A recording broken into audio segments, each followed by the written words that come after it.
विचार हुआ। किस विषय पर? बोले चलो कोई लंबा चौड़ा सत्संग सत्र किया जाए। कितने दिन का सत्र होना चाहिए? बोले 1000 वर्षों का। अब हम लोगों की तो 100 साल की पूरी उम्र ही है, तो 7 दिन का समय ही हमारे लिए पर्याप्त है। पर वो महात्मा लोग जो इकट्ठे हुए थे वो 50-50 हजार 10-10 हजार वर्ष की उम्र वाले महात्मा थे, तो दीर्घायु संपन्न महात्मा थे। इसलिए बोले 1000 वर्ष का सत्संग होना चाहिए। तो भैया 7 दिन की कथा के लिए हम लोग कितना खोजबीन करते हैं कि कौन सी जगह बढ़िया होगी जहां 7 दिन आनंद से कटे। तो जब 1000 वर्षों का सत्संग सत्र है तो कितना विचार किया जाएगा कि 1000 वर्ष तक कोई विघ्न बाधा ना आवे, ऐसी कोई जगह चुना जाए। तो बुद्धि काम न करे कि ऐसी कौन सी पवित्र जगह है जहां 1000 वर्ष का सत्संग चलेगा। तो कुछ गणमान्य ऋषियों को नियुक्त किया गया कि आप पता लगाओ।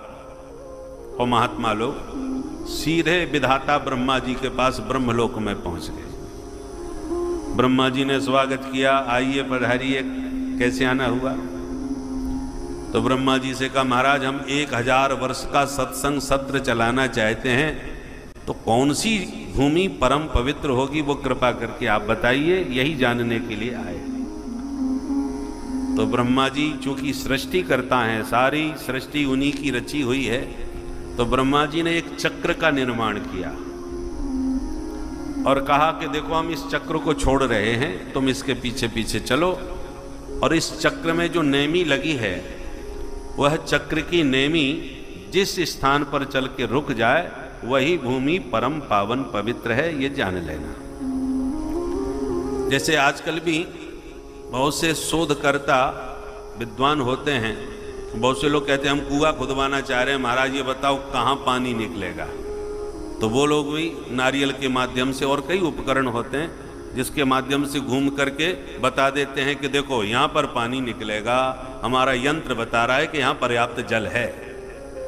तो जैसे यंत्रों के द्वारा जल का पता चल जाता है, ऐसे ही ब्रह्मा जी के बनाए चक्र के द्वारा पवित्र भूमि का पता लग जाएगा। आप इसके पीछे पीछे चलिए। तो ब्रह्मा जी का भेजा हुआ चक्र चला और पीछे पीछे महात्मा चले। चक्र घूमते घूमते भारत भूमि पर आया, और जैसे ही भारत भूमि से चलते चलते इस अरण्य में, अरण्य माने जंगल, इस वन में आकर के वह चक्र एक पवित्र भूमि पर आकर के उस चक्र की नेमी इस अरण्य में आकर के रुक गई, इसलिए इसका नाम पड़ गया नैमिषारण्य। बोलो जय सिया राम। तो चक्र की जो नेमी है जिस अरण्य में जाकर के गिरी उसी का नाम नैमिषारण्य, और चूंकि चक्र यहाँ गिरा है इसलिए इसको चक्र तीर्थ भी कहते हैं। आपने दर्शन किए ही होंगे, चक्र तीर्थ पास में ही है, जहाँ पर चक्राकार चक्र की आकृति का ही वो जल है जो घूमता रहता है, इसलिए उसमें स्नान करने का एक बहुत महत्व है। वह परम पावन पवित्र तीर्थ है। बोल चक्र तीर्थ की, नैमिषारण्य की। तो यहाँ पर 88,000 ऋषियों ने अपना अपना डेरा जमा लिया। बोले बस निर्णय हो गया, भूमि यही निश्चित है। तो सूत जी महाराज को व्यासपीठ पर बरगद के नीचे विराजमान कर दिया गया, वो व्यास गद्दी कहलाए। यहाँ पे भी अभी भी व्यास गद्दी प्रसिद्ध है, और ये तो वेद व्यास धाम है। ये तो परम पूरा नैमिषारण्य भूमि परम पावन वेद व्यास जी की ही भूमि है। तो एक विशिष्ट बट की छाव में व्यासपीठ बना दी गई, और यहाँ पर 88,000 महात्मा इकट्ठे होकर के बैठ गए।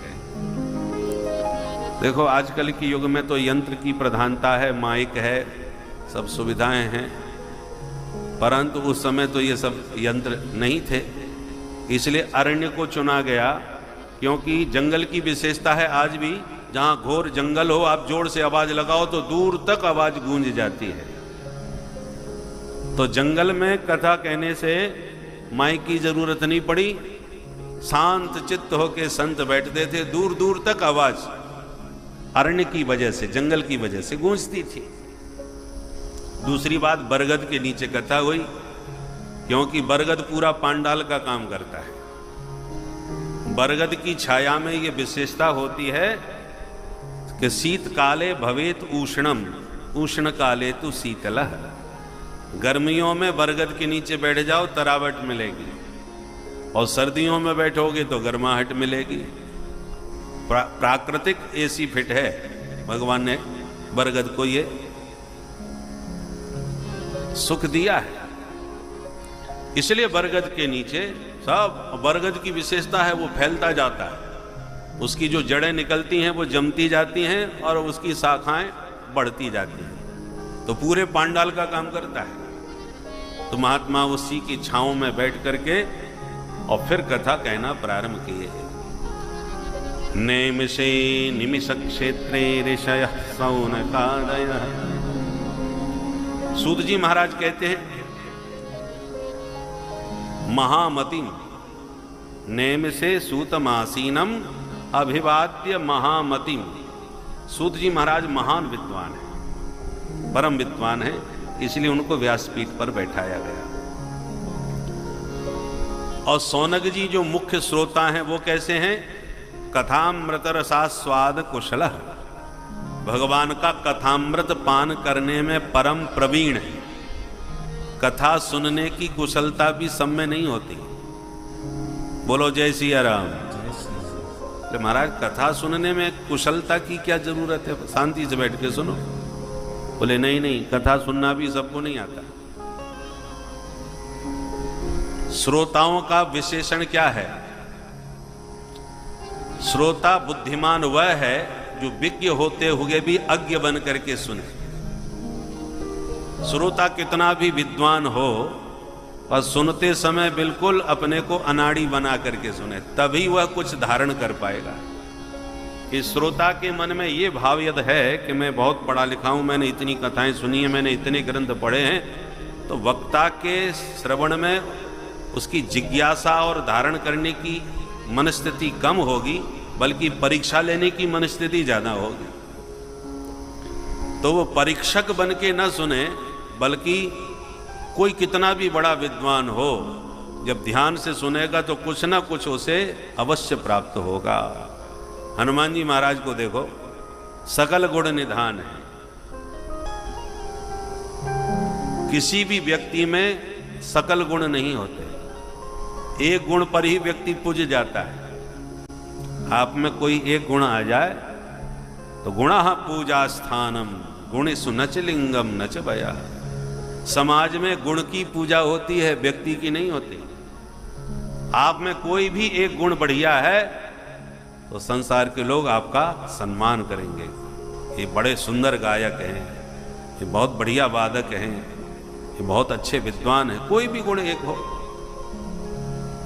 तो गुणः पूजा स्थानम, पूजा का स्थान कौन है? गुण। पर हनुमान जी में एक गुण नहीं है, सकल गुण निधानम। जितने दिव्याति दिव्य गुण हैं हनुमान जी में एक साथ विराजमान है। पहलवानों की बात करो तो अतुलित बल धामम, कितना बल है, कोई तराजू नहीं है जो तौल सके। अतुलनीय बल के भंडार हैं। और जो ज्यादा पहलवान होते हैं, बलवान होते हैं, वो बहुत अधिक बुद्धिमान नहीं मिलेंगे आपको। पहलवान व्यक्ति बुद्धिमान नहीं मिलेगा और बुद्धिमान व्यक्ति पहलवान नहीं मिलता। परंतु हनुमान जी पहलवानों में अतुलित बलधाम हैं, और बुद्धिमानों की बात करो तो बुद्धिमताम वरिष्ठम।